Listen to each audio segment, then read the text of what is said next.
tala qarangu edi. Açıq bir yığa boğazımğa kəplişib, çedig'usiz bir piyğan ko'krak qabzimda yolqunatdi. Ko'zimdan taramlab tushayotgan yoshlarim muzlab, mağzim to'nglashqa boshlag'inida esimga keldim. Ko'zning achchiq shivirg'anlari yuzlarimga nashtardek urilib, bag'an sira to'nglab ketayotdi. Ko'chalar odamsiz, mashinalar shalang. Yenimda ne saat, ne yanfonim yo'q edi. Saatning qancha bo'lganligini belgili bo'lmasa-mu, cho'ldarab qolgan yo'llar. Chiroqlari o'chib bo'lgan uylarga qarasa, vaqtning xeyli bir yerga borganligini ilg'i qilib bo'ladi. Men uydan chiqqali xeyli uzun bo'lgan bo'lsa-mu, biror singlarning keynimdan izdab chiqib qo'ymaganinglar ko'nglimni texmi yerim qiladi. Kirib ketish kerak. Bu so'g'uqda, bu kechida talada yana turaverishga bo'lmaydi. Ammo nega? Hayot to'qanlarida eng og'ir sinoqlarga duch kelayotganligimni bara-bara tushunib yetdim. Rastaysiz ana. Sizni tushunmasam bo'lmaydi. Chunki shuncha yildan beri tartgan jafo mushaqqatlaringizga shohid edim. Akam bilan acham beshingizni saqaytgan bo'lsa-mu, munchilik dishvarchiliklarni beshimga ishtarmas edingiz balkim. Shular gapingizni anglamay, o'zi xohlagan yo'lni tutib, keyin baxtsiz bo'lib qolgani uchun mendan g'am yeganingiz aniq. Biroq hozir men allaqanday bir majburlik tuyg'usi ichida binoning oldiga keldim. Xiyollar qo'ynida garang yurib, qandoq bo'lib bu yerga kelib qolganimni toza ilg'i qilolmaydi. Tosh esib qo'ygandek eg'ir qadamlarimni ming taslikda yo'tkab, aram deganda 4-qavatga chiqdim. Ondan eshikni ochib, uy ichiga kirdim. Chiroqni yondirishim bilan uy ichidagi notanish bir holdan mangdab turib qoldim. Bu soğu tüvide, erimning oyog'i yenida, manga notanishli bir oyoq. Yana kelib egiz pashnilik, alohida pasoni va yoqutlar ko'zni chaqnatib turadigan ayolcha qora rangli ko'zlik oyoq turadi. Anglayotganingiz Miskina ovozliq asarlari. Homildor ekanligi ma'lum bo'lgandan beri egiz pashnilik oyoq kiygan emasman. Ajaba bu ushtum tutqanlamga kelgan xiyoldan cho'chiginimni bilaman. Daqiqa ichida o'zimni yotoq uyining eshigida ko'rdim. Ko'rdim-yu, ko'z oldimda zohir bo'lgan manzirdan dong qaytib turib qoldim. Men tutgan uyda, men yotgan karvatda, shu yotgan ko'pida menga notanish bo'lgan oq yuzlik bir ayol qop-qora sochlarini yostiqqa yoyg'inicha uxlayotdi. Belining tövini yotqanning ichida. Üst tarafi havarang rupashkisining ochiq yerlaridan ko'rinib turgan bu ayol qarmoqqa mendan 2-3 yosh cho'ngdek qiladi. Uning yanida yo'ldishim. Sizning ativorliq yo'g'lingiz Ilhom, xuddi onasining hidini puravatgan boladek, ayolning qo'ltig'iga beshini tiqib, taxiraman uxlab yotadi. Shu an judonim o'rladi. To'g'rirog'ini aytganda, ayollik nafsim izzatdi, xo'rlandi. G'azabdan nervam chinqilib, hoshimni yo'qotgan edim. Kirginimni to'ymay, o'likdek uxlayotgan ishki marazga yerda tashlanib turgan nemanidir elib kuchab otdim va vaqiradim.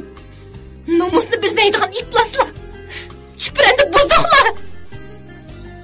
Birining keynidan biri cho'chib uyg'onib, neymiş bo'lganligini anqirib ulgurgan ikkisi alman-talman kiyimlarni kiyishmoqda edi. Sen bu kechada uyquni uxlamay nimasan bu uyda? Qaysi uyimda uxlaydi ekanman, ha? Esingdan chiqib qolgan bo'lsa deb qo'yay. Mushu mening uyim. Medikadek ishlab yurib, tutgan uyimga xohlaganda kelamaymanmi? Uni yomonlab ketdi. Endi kelmaydi deb atatdim-ku. Sana ishongan odamning o'zi sarab. Ayolning gaplari o'g'amni texmi qaynatdi.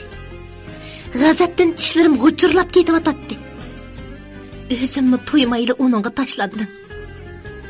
Va u o'zini o'ngshab bo'g'icha yelkisida yeyilib turgan chachlaridan qamallab tutib, karvatdan pastga so'rdim. Ayol eski palastek oldimda yerga tashlandi. Kemisam nima bo'lmoqchi, hey buzuq? Qaysi tegipasning qizisan? Nomusni bilmaydigan rasva.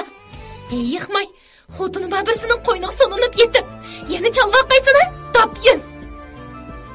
Uning qattiq chiyqirgan ovozdan keyinla kuchli bir qo'l gajgamdan tutib tatqinichi keynimga tajitdi.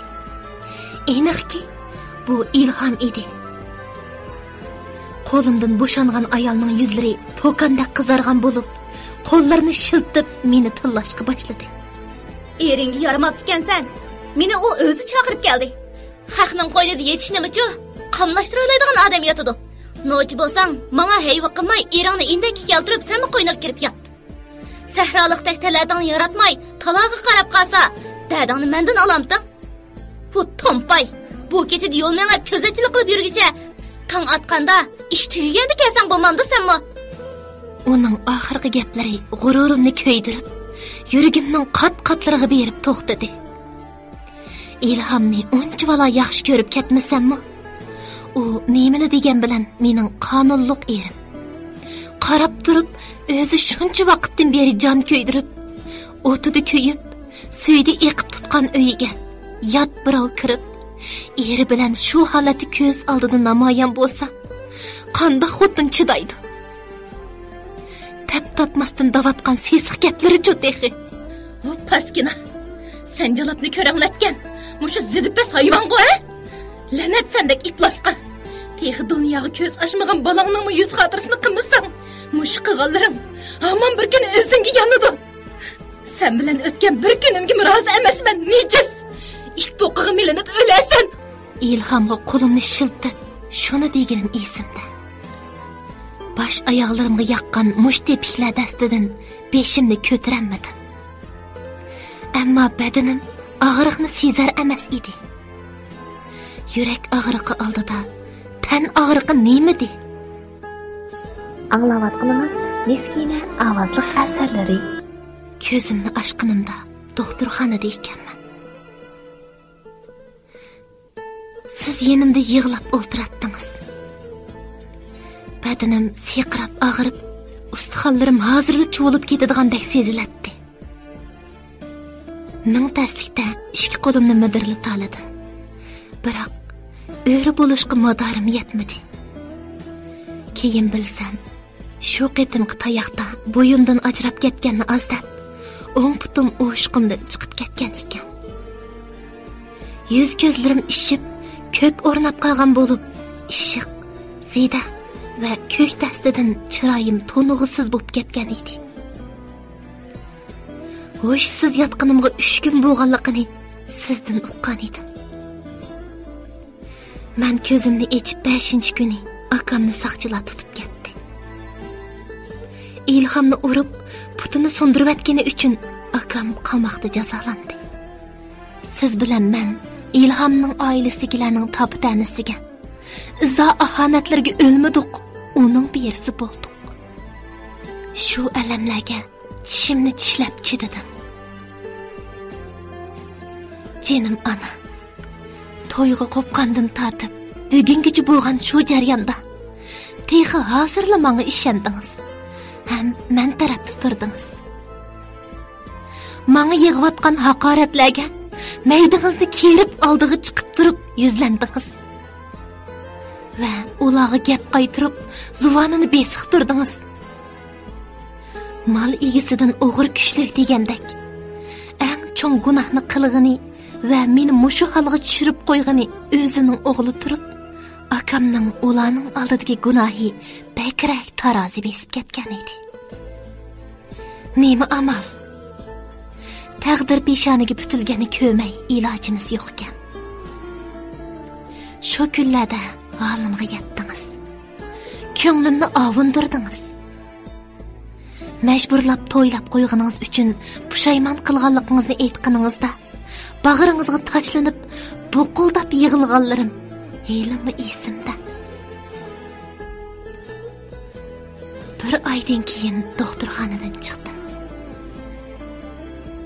Shu ishlar yuz berib dal 2 oy bo'lganda ondan ishga tushibdiman. Maktabdagilarning oldida yuzim yer bilan yeksan bo'lgan. Hammasining og'zida mening gapim edi. Ko'rganlarning hammasi meni ishorat qilib kusurlashatdi. Ba'zilari oldimni to'sib, yuzimchila so'raydi. Rayla, eringizni o'z uyingizda boshqalar bilan tutibsiz, a? Biroz xabar qilganmidi sizga? Rayla xonim, kimligini bildingizmi iliq xotinning? Qandoq bo'lib ketasizlar endi?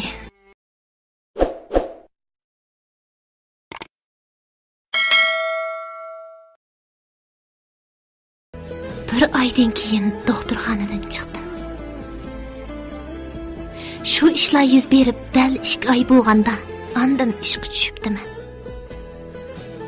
Maktabdagilarning oldida yuzim yer bilan yeksan bo'lgan. Hammasining og'zida mening gapim edi. Ko'rganlarning hammasi meni ishorat qilib kusurlashatdi.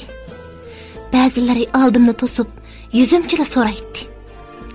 Rayla, eringizni o'z uyingizda boshqalar bilan tutibsiz, a? Biroz xabar qilganmidi sizga? Rayla xonim, kimligini bildingizmi iliq xotinning? Qandoq bo'lib ketasizlar endi? Izdishib turibamsizlar ya eringizning kari yo'qmi? Hey, balangizning tushib ketganiga bak echindim. Eringiz pushaymon qilgandi, ha?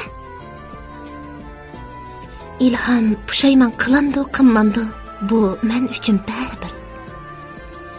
Ish qilib, endi bu turmushni yana davomlashtirishim yo'q edi. Biroq ishlar men o'ylagandek oson bo'lmadi. Ilhom puti saqayib mang'udak bo'lganda meni izlab maktabga keldi va yorishib qilish taklifini qo'ydi. Men qat'iy rad qilib, endi fursat yo'q ekanligini aytdim. Ammo u buninglik bilan bo'ldi qildidigandek emas edi. Men Ilhomning taklifini qabul qilmagandan keyin u birdilla paylani bosdi. Hamon bir kuni herib to'xtab qoladi deb pisand qilmay yuribdiman. Nadikini? Shuningdan keyin yo'lsizlik bilan jidal chiqaradigan. Ko'rganli yerda oldimni to'sib majburlaydigan. Maktabga izlab kelib, vaqirab-chaqirib odam yig'ib, kishilar yig'ilgan yerda meni tillab, haqoratlaydigan bo'lib oldi. Endi chidag'uchiligim qolmadi. Bu xildagi sukut, uzoqqa so'zilgan buruqtirmaliq, bardoshlik berishlar oxiri odamni holidan ketkizadi ekan. Yig'lab ko'z yashim qurimadi. Azoblanib yurakim eqib tugimadi. Ammo jinim qo'rqasga tushganda qiynalib, hayotdan bazgandek tuyg'uda bo'lib qoldim. Ojiz bir ayol uchun yuz obro'yining tushishidan, sharmanda bo'lishdan qo'rqmaydigan bir erning shuncha vala ahonatlarni ko'tirib yashamoq haqiqatan taskin. Qandoqli qilsam qilib, cho'qim ajrashib ketishni niyat qildim. Bu g'avg'olar avib berib, maktab tashkilining qo'liqiga yetdi.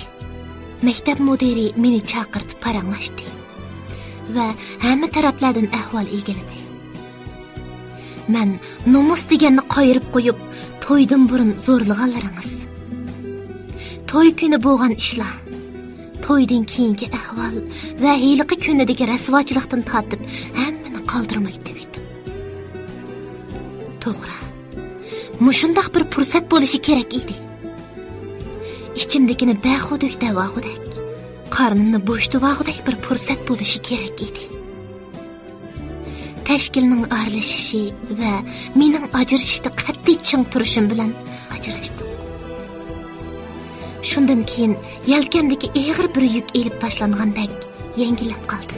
Biroq o'tmishdagi bu qabohatlik tushning qo'rqinichi besilmadimi yoki yurak oldi bo'lib ketdimi?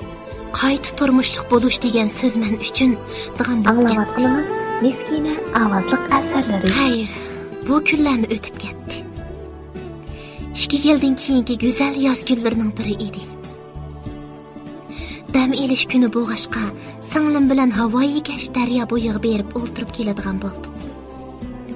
Daryo bo'yining havosi salqin, muhiti yaxshi edi. Yap-yeshil chimliq va daryo qasnaqida bo'liq o'sgan ko'katlarga qaragan kishida ixtiyorsiz bir suyunish tuyg'usi paydo bo'ladi. Biz elib olgan adyalni daryo bo'yidagi chimliq ustiga serib, ustida o'ltirib birdan paranglashdik. Atrofning muhiti haqiqatan yaxshi edi. Keyin men elib olgan kitobimni ko'rdim. Singlim dars tayyorligiga kirishib ketdi. Bu uning sinf mudiri bo'lgan vaqtlari edi.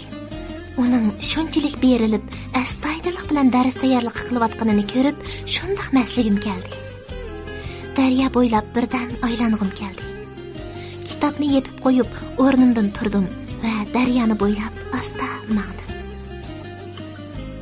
Sharq tarafdan o'rilayotgan salqin shamol yuzlarimni suyib, sochlarimni har yon uchratdi. Men atrofga to'ymay qaraydim va sap havodan qaynib nafaslandim. Daryoning u qirg'iqiga o'tadigan ko'rik ustiga kelib, o'ynaqshib eqiyotgan suzuk suvga tikilib uzoq turdim. Rahila, quloq tubimda yangragan tonish, yana kelib eng suyimlik ovozdan cho'chib beshimni ko'tardim. Biroq sezgim meni oldigan bo'lish kerak deb o'ylab, o'z xiyolim bilan bo'lgan edim. Heyliq ovoz qayta jarangladi. Meni omoq qizim, omoq Rahilam. Keling, qo'limdagini eling qizim. Shu hamon chaqmoq tezligida keynimga burildim. Jinim ana. Mening qadrdon anam. Shu vaqtdagi hissiyotimni qandoq ifodalay sizga? Keynimda Nijat men tarafga oldini qilib, keynichi dojib mang'inicha o'ziga qarab taytanlab mengib kelayotgan 1,5 yoshlardagi bo'truqqina bir qizga ko'ptirilgan sharni tanlagash shundoq davatdi. Xuddi boshda quloqlarimga ishonmagandek, ko'zlarimga ishonmay vatdim. Biroq ko'z oldimdagisi haqiqat edi. Shu topdagi hayojonimni birla o'zim bilaman. Tuyuqsiz ularga egishib kelayotgan o'ttirib bo'y, bug'doy o'ng, qanşarliq, ko'zlari yo'g'an, semizg'ini kiygan, shim kostyum kiyib olgan yalangbosh bir ayolga ko'zim tushdi.